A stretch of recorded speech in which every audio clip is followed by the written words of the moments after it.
This is the monetary policy statement for February 2014.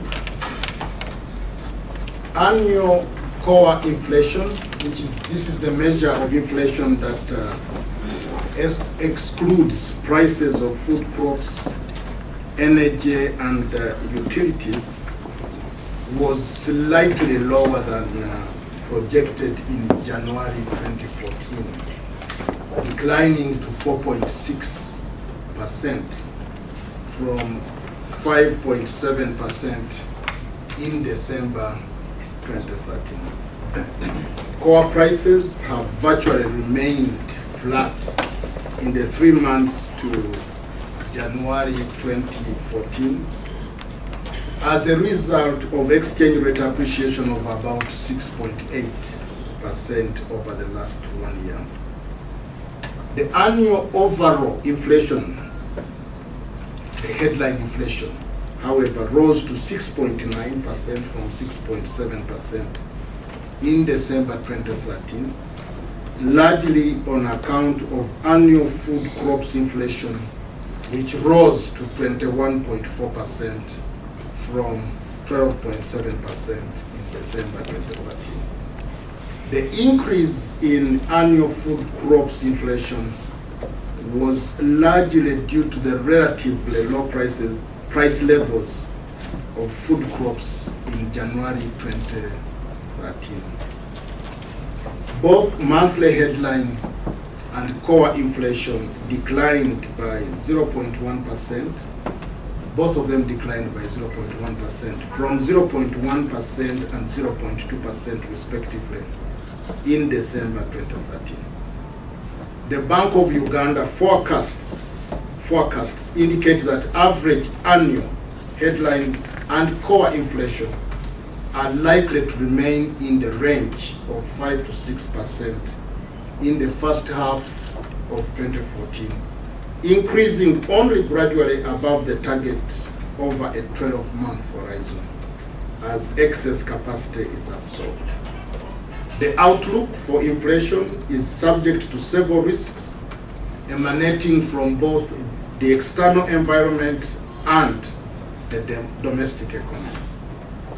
The dry spell experienced in parts of the East African region might impact domestic food prices in the coming months.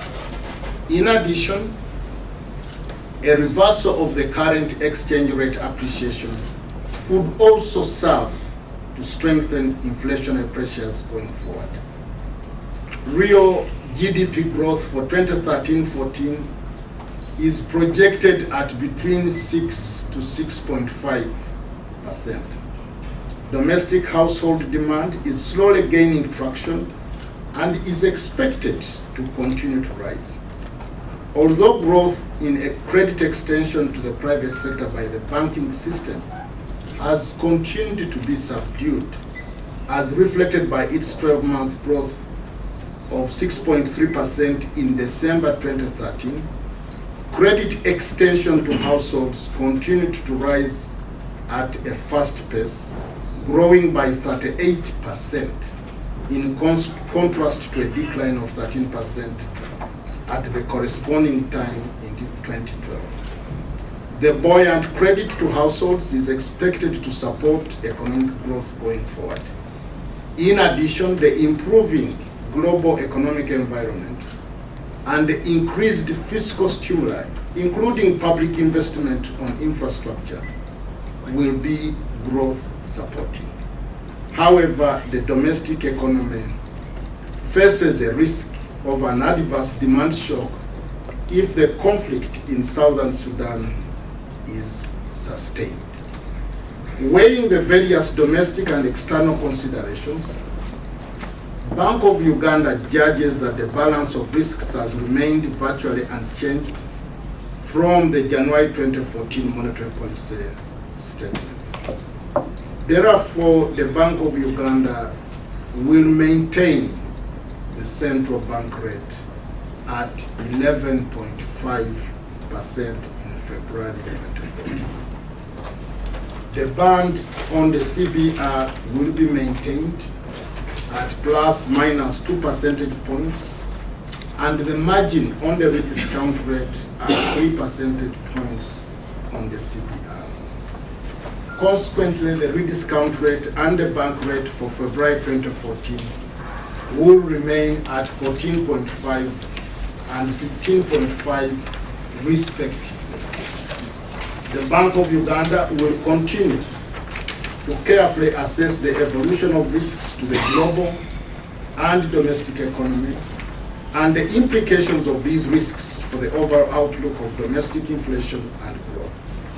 Any future changes in the monetary policy stance will be guided by the implications of domestic and external macroeconomic conditions on the inflation outlook. That is the statement for February 2014. I thank you.